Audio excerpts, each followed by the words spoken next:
Hello बच्चों, कैसे हैं आप लोग बेटा। तो अब हाउ डू ऑर्गेनिज्म रिप्रोड्यूस में बात करते हैं मेल और फीमेल रिप्रोडक्टिव सिस्टम की। तो जो सबसे पहला वर्ड आता है that is known as puberty. What is puberty? ये वो एज है बच्चों जब रिप्रोडक्टिव ऑर्गन फंक्शनल हो जाते हैं और सेक्स हार्मोन का प्रोडक्शन स्टार्ट हो जाता है। तो ये एज डिफर करती है मेल और फीमेल्स में। मेल में ये एज होती है 13 to 14 ईयर्स, जबकि फीमेल्स में 10 to 12 ईयर्स में प्यूबर्टी अटेन हो जाती है। मेल में स्पर्म प्रोडक्शन, मेल गैमेट की फॉर्मेशन स्टार्ट हो जाती है along with formation of male sex hormone that is testosterone, जबकि फीमेल्स में एग सेल की फॉर्मेशन होगी और एस्ट्रोजन का प्रोडक्शन स्टार्ट हो जाता है। राइट। अब ये जो प्रोडक्शन है ये कहाँ से होता है, इसके लिए हमें पता होना चाहिए what is primary and secondary sex organs. तो प्राइमरी सेक्स ऑर्गन क्या होगा? वो ऑर्गन जो डायरेक्टली रेस्पॉन्सिबल है गैमेट फॉर्मेशन में, उसको हम कह देते हैं प्राइमरी सेक्स ऑर्गन। तो ह्यूमन बींग्स के मेल में टेस्टिस और फीमेल में ओवरी को प्राइमरी सेक्स ऑर्गन कहा जाता है। और बाकी जो सेक्स ऑर्गन हेल्प करते हैं गैमेट फॉर्मेशन में वो क्या कहलाएंगे? Secondary sex organ. तो फीमेल सॉरी मेल में अगर हम बात करें तो एपिडिडाइमिस, वेस डिफरेंस एंड एसेसरी ग्लैंड्स, ये सारे क्या कहलाएंगे? Secondary sex organs. जबकि फीमेल्स में फैलोपियन ट्यूब, यूट्रस, वजाइना, ये सेकेंडरी सेक्स ऑर्गन कहलाते हैं। अब ये हार्मोन जो प्रोड्यूस हुए उनका क्या रोल होता है? These hormones helps in gametogenesis, process of gamete formation is known as gametogenesis. तो मेल्स में ये कहलाएगा स्पर्मेटोजेनेसिस एंड फीमेल्स में इसको कह देते हैं बच्चों oogenesis। तो spermatogenesis and oogenesis are process of gametogenesis. ये हेल्पफुल होते हैं to maintain structure and function of accessory या सेकेंडरी सेक्स ऑर्गन और सेकेंडरी सेक्सुअल कैरेक्टर्स के लिए। जैसे बॉयज में आपने देखा होगा प्यूबर्टी एज के बाद मुस्टेचेस आना अपीयर हो जाते हैं, एकदम से उनकी लेंथ बढ़ जाती है, उनकी आवाज डीप हो जाती है, एडम्स एप्पल प्रोमिनेंट हो जाता है। जबकि फीमेल्स में मेमोरी ग्लैंड डेवलप हो जाता है, मेंस्ट्रुअल साइकिल स्टार्ट हो जाती है। ये सारे जो कैरेक्टर्स हैं they are known as secondary sexual characters. तो मेल के रिप्रोडक्टिव सिस्टम में या ह्यूमन बींग्स के रिप्रोडक्टिव सिस्टम में सबसे पहला स्टेप है गैमेटोजेनेसिस। मेल और फीमेल गैमेट स्पर्म और एग सेल कंबाइन करके जाइगोट की फॉर्मेशन कर देंगे। After division it changes into embryo, और ये एम्ब्रियो चेंज हो जाता है फीटस में, जो यूट्रस में वुम्ब में डेवलप होता है during gestation period. Gestation period क्या है बच्चों? वो टाइम जो 9 मंथ्स का है जहाँ पे मदर की बॉडी में फीटस ग्रो करता है, डेवलप होता है, that is known as gestation period until parturition. Parturition is known as child birth. तो जेस्टेशन पीरियड पूरा होने के बाद जो फीटस है न्यूबॉर्न बेबी की फॉर्म में बॉडी से बाहर आ जाता है and that process is known as parturition. Male reproductive system की बात करते हैं अब। तो सबसे पहला जो ऑर्गन है दैट इज टेस्टिस। अभी हमने बात करी कि प्राइमरी सेक्स ऑर्गन है, क्या करता है? मेल गैमेट बनाता है दैट इज स्पर्म की प्रोडक्शन करता है। उसके अलावा sex hormones, male sex hormone को कॉमनली कहा जाता है बच्चों एंड्रोजन। और कॉमन एंड्रोजन क्या है? टेस्टोस्टेरोन। बट ये जो टेस्टिस हैं, आप यहाँ पे देख रहे हो पाउच लाइक स्ट्रक्चर में एनक्लोज्ड है। This pouch like structure is known as scrotum. तो इस स्क्रोटम का फंक्शन क्या होता है? ये टेम्परेचर 2 से 3 डिग्री सेल्सियस लेस रखता है बॉडी टेम्परेचर से, जिससे कि स्पर्मेटोजेनेसिस इफेक्टिवली हो सके, स्पर्म की फॉर्मेशन इफेक्टिवली हो सके। तो testis primary reproductive organ, sperm production, testosterone की फॉर्म सिक्रेशन जो सेकेंडरी सेक्सुअल कैरेक्टर और स्पर्म के फॉर्मेशन के लिए रेस्पॉन्सिबल है। उसके बाद ये जो स्ट्रक्चर है जब ये टेस्टिस ओपन होती हैं इनटू दिस वैसा डिफरेंस, उससे पहले एक टेम्पररी स्ट्रक्चर का मतलब जहाँ पे टेम्पररी स्पर्म स्टोर होते हैं that is known as epididymis. तो epididymis temporarily store the sperms, sperm की स्टोरेज होती है यहाँ पे, and then it goes to vas deferens. अब वैस डिफरेंस पेयर्ड स्ट्रक्चर है, ट्यूब लाइक स्ट्रक्चर है जो कैरी करती हैं स्पर्म्स को। तो ये अपवर्ड मूव करती हैं, ऊपर की तरफ जाती हैं and enters into the abdominal cavity. Right, और दे कोयल अराउंड यूरेटर, अपने अपनी साइड के यूरेटर में ये एंटर कर जाएगी। इसके अलावा यहाँ पे जो दूसरी इंपॉर्टेंट स्ट्रक्चर होती है, they are accessory gland. Accessory gland में मेनली सेमिनल वेसिकल होता है और प्रोस्टेट ग्लैंड है। तो सेमिनल वेसिकल नियरली 70% बनाता है सीमन का। इसकी पीएच अल्कलाइन होती है, 7.3 पीएच होती है। जबकि प्रोस्टेट ग्लैंड जो है, it forms 30% of the semen and it mainly contains citric acid along with calcium and phosphate. तो इन दोनों की कंबाइंड सिक्रेशन को बच्चों सीमन कहा जाता है। इसके अलावा कॉपर्स ग्लैंड भी होता है जो इसमें कंट्रीब्यूट करता है नियरली 10%। तो जो एसेसरी ग्लैंड की सिक्रेशन है वो कंबाइंडली क्या कहलाती है? सीमन कहलाती है। अब सीमन में क्या क्या होता है? सीमन में स्पर्म्स है और वो फ्लूइड है, वो सीमन है। ठीक है, ड्यूरिंग वन इजेकुलेशन एक बार में 3 से 4 ml सीमन सिक्रीट होता है जिसकी पीएच 7.3 होती है। तो अब तक हमने देखा कि टेस्टिस पंप प्रोडक्शन कर देती है, उसके अलावा जो एसेसरी स्ट्रक्चर्स हैं वैसा डिफरेंस और एसेसरी ग्लैंड्स वो स्पम्प्स को कैरी करते हैं, फर्टिलाइजेशन की साइड तक लेके जाते हैं, that is fallopian tube of female. तो जो फ्लूइड सिक्रेशन है, जो सीमन है, वो ट्रांसपोर्ट करता है स्पर्म्स को और उनको न्यूट्रिशन प्रोवाइड करता है। तो mobility and nutrition to the sperm is provided by accessory glands.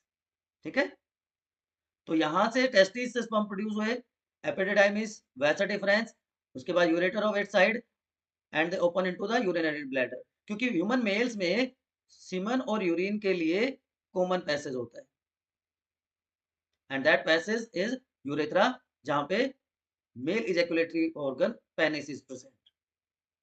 तो अगर ह्यूमन स्पर्म की बात करें तो ह्यूमन स्पर्म में 4 पार्ट होते हैं। जो सबसे आगे का पार्ट है दैट इज कॉल्ड हेड, और हेड का टिप पोर्शन कहलाता है एक्रोसोम, जो पेनिट्रेट करता है इनटू द एग सेल। यहाँ पे एक छोटा सा रीजन आपको दिख रहा है विच इज कॉल्ड नेक। यहाँ पे सेंट्रियोल प्रेजेंट होते हैं, 2 proximal and distal centriole, and this long part is known as middle piece, जहाँ पे एक्सियल या स्पाइरल वे में माइटोकॉन्ड्रिया प्रेजेंट होते हैं which provide energy for the movement of the sperm, and long tail acts like a flagella. तो जो sperm का forward movement है उसके लिए रेस्पॉन्सिबल होता है। तो चारों पार्ट के स्ट्रक्चर और फंक्शन यहाँ पे हम देख सकते हैं। हेड, जहाँ पे जेनेटिक मटेरियल डीएनए प्रेजेंट होता है, इसका फ्रंट पोर्शन एक्रोसोम है जो पेनिट्रेट करता है एक सेल को। नेक में सेंट्रियोल प्रेजेंट है, proximal and distal centriole. Middle piece narrow part है जहाँ पे माइटोकॉन्ड्रिया प्रेजेंट होते हैं to provide energy, and tail is the long flagella like part जो स्पर्म को फॉरवर्ड डायरेक्शन में मूवमेंट करने में हेल्प करता है। And the process of sperm formation is known as spermatogenesis, जो कि सेमिनिफेरस ट्यूब्यूल्स में प्रेजेंट होते हैं। सेमिनिफेरस ट्यूब्यूल क्या कहाँ होते हैं? जो टेस्टिस है उसमें इस तरह से कंपार्टमेंट लाइक स्ट्रक्चर होती है जिनको सेमिनिफेरस ट्यूब्यूल कहा जाता है, जहाँ पे स्पर्म की फॉर्मेशन होती है। तो अगर पार्ट्स की फंक्शंस की बात करें तो सबसे पहले देखिए स्पर्म टेस्टिस में प्रोड्यूस हुए, स्क्रोटम वहां का टेम्परेचर 3 डिग्री के आसपास कम रखता है जिससे स्पर्मेटोजेनेसिस हो सके, स्पर्म की फॉर्मेशन हो सके। उसके बाद स्पर्म वैसा डिफरेंस से होते हुए यूरेथ्रा में आते हैं, और जहां पे यूरेथ्रा में एंट्री होती है उससे पहले जो एसेसरी ग्लैंड है, प्रोस्टेट और सेमिनल वेसिकल, उसको न्यूट्रिशन और मोबिलिटी प्रोवाइड कर देते हैं with the help of semen. Urethra open होगा आउटसाइड थ्रू जेनाइटल पोर। यहाँ पे एक मस्कुलर ऑर्गन जिसको मेल कोपुलेटरी ऑर्गन भी कहा जाता है, पेनिस कहते हैं। तो यूरेथ्रा और जेनाइटल पोर कॉमन पैसेज है for urine and sperm in human mails, जबकि फीमेल्स में दोनों ओपनिंग अलग अलग होंगी, अभी हम डिस्कस करेंगे। Now we discuss about female reproductive system. तो फीमेल रिप्रोडक्टिव सिस्टम की अगर हम बात करें तो ये पार्ट क्या कहलाता है? This is called ovary, primary sex organ है। तो प्राइमरी सेक्स ऑर्गन है तो क्या काम करेगा? एग सेल की प्रोडक्शन करेगा। These are paired fallopian tubes जिनको ओविडक्ट भी कहा जाता है, they carry egg cell. And ये पार्ट क्या कहलाता है? यूट्रस, जहाँ पे जो फीटस है वो डेवलप करता है during gestation period, and this is known as vagina. तो पेयर्ड स्ट्रक्चर जो है दे आर ओवरीज, जो क्या करती हैं? oogenesis होती है, यहाँ पे एग सेल की फॉर्मेशन होती है। This funnel like structures are known as fallopian tube. ये अटैच होती हैं टू द यूट्रस वॉल। इसका जो मिडिल रीजन है that is called ampulla, and in this middle region fertilisation takes place. उसके बाद ये यूट्रस, देन वजाइना, और यूट्रस और वजाइना के बीच का पार्ट सर्विक्स कहलाता है। तो देखिए अब डिस्कस करते हैं, ये ओवेरियन लिगामेंट है। अब यहां से जो एग सेल प्रोड्यूस होगी, it is received by these finger like structures known as fimbriae. तो जो फैलोपियन ट्यूब का पहला पार्ट है वो क्या कहलाएगा? फिम्बरी। जो मिडिल पार्ट है वो क्या कहलाएगा? एम्पुला। और जो पीछे का पार्ट है वो क्या कहलाएगा? इस्थमस। अब ओवरी जो पेयर्ड स्ट्रक्चर है वो अल्टरनेट बेस पे एग सेल प्रोड्यूस करती हैं एवरी मंथ। कि अगर जनवरी में लेफ्ट साइड की ओवरी से एग सेल प्रोड्यूस हो रहा है तो फरवरी में राइट साइड की ओवरी एग प्रोड्यूस करेगी, राइट। अब ये एग सेल फेलोपियन ट्यूब के थ्रू ट्रेवल करती है, and the meanwhile through this vaginal opening sperm enters. और अगर यहाँ पे आके एग सेल और स्पर्म का फ्यूजन हो जाता है, that is known as fertilisation, right. तो वो प्रोसेस क्या कहलाएगी? फर्टिलाइजेशन कहलाती है।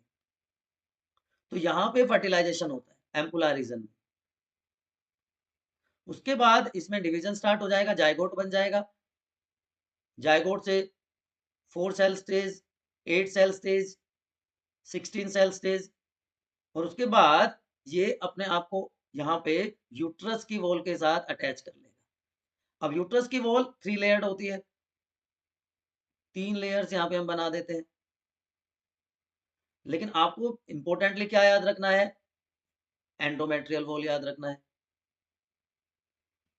एपिमेट्रियम, मायोमेट्रियम और एंडोमेट्रियम 3 वॉल होते हैं। ये वॉल हर मंथ अपने आप को प्रिपेयर करती है, इसकी थिकनेस बढ़ जाती है, यहाँ पे ब्लड वेसल्स बढ़ जाती है to receive the fertilised egg.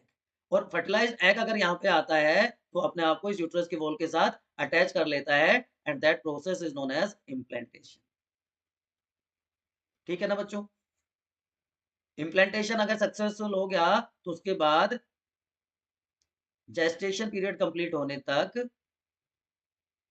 ये यहीं पे ग्रोथ और डेवलपमेंट करेगा। ठीक। After the completion of gestation period ये जो फीटस था वो इस वजाइनल ओपनिंग के थ्रू बॉडी से बाहर आ जाता है, and that process is known as parturition. मैंने आपको पहले बताया था चाइल्ड बर्थ की प्रोसेस को क्या कहते हैं? पार्चुरेशन कहा जाता है, राइट। अब यहाँ पे एक डेलिकेट मेम्ब्रेन प्रेजेंट होती है जिसको हाइमन कहा जाता है, और हमारी सोसाइटी में मिसकंसेप्शन है कि it is considered as a test of virginity, but ये एक बहुत डेलिकेट से मेम्ब्रेन होती है, तो कई बार जंपिंग, रनिंग, प्लेइंग के टाइम पे भी ये रप्चर हो सकती है, तो इसको कंसिडर नहीं किया जाना चाहिए। ठीक है। तो these are different parts of female reproductive system. अब जब यहाँ पे फीटस डेवलप कर रहा है तो मदर की बॉडी और फीटस के बीच में एक कनेक्शन बन जाता है which is known as placenta. अभी बताऊंगा प्लेसेंटा क्या होता है। सो ओवरीज क्लियर हो गया, फैलोपियन ट्यूब के तीनों पार्ट क्लियर हो गए, यूट्रस क्या होता है, and what is vagina at cervix. लेकिन अगर फर्टिलाइजेशन नहीं हुआ तो क्या होगा? अभी तक हमने जो बात करी वो करी कि फर्टिलाइजेशन हो जाता है तो क्या होगा, but if fertilisation does not occur तो क्या होगा? ये अनफर्टिलाइज्ड एग सेल रप्चर कर जाएगी, रप्चर्ड एग सेल। उसके साथ साथ जो ये एंड्रोमेट्रियम की वॉल थी जो थिक हुई थी, ये भी रप्चर हो जाएगी। तो uterine lining unfertilised egg comes out through this vaginal opening, and these are known as menses or menstrual flow, and it is starting of menstrual cycle. menstrual cycle क्या होती है? साइक्लिक चेंजेस हैं human female में जो हर 28 days में होते हैं, right. ये फर्टिलाइजेशन डज नॉट अकर। तो फर्टिलाइजेशन हुआ तो क्या हुआ कि स्पर्म रीच कर गया फीमेल जेनिटल ट्रैक्ट में, million of sperms reaches, but only one fertilises the egg cell. ठीक है। फर्टिलाइजेशन हो गया तो मेंस्ट्रुअल साइकिल नहीं होगी नेक्स्ट 9 मंथ्स के लिए। तो फर्टिलाइजेशन कहाँ पे होता है? एम्पुला रीजन में। और उसके बाद वो अपने आप को डिवीजन के बाद एंडोमेट्रियम की वॉल के साथ अटैच कर लेती है। That process is known as implantation. तो attachment of embryo to the uterine wall is known as implantation. ठीक।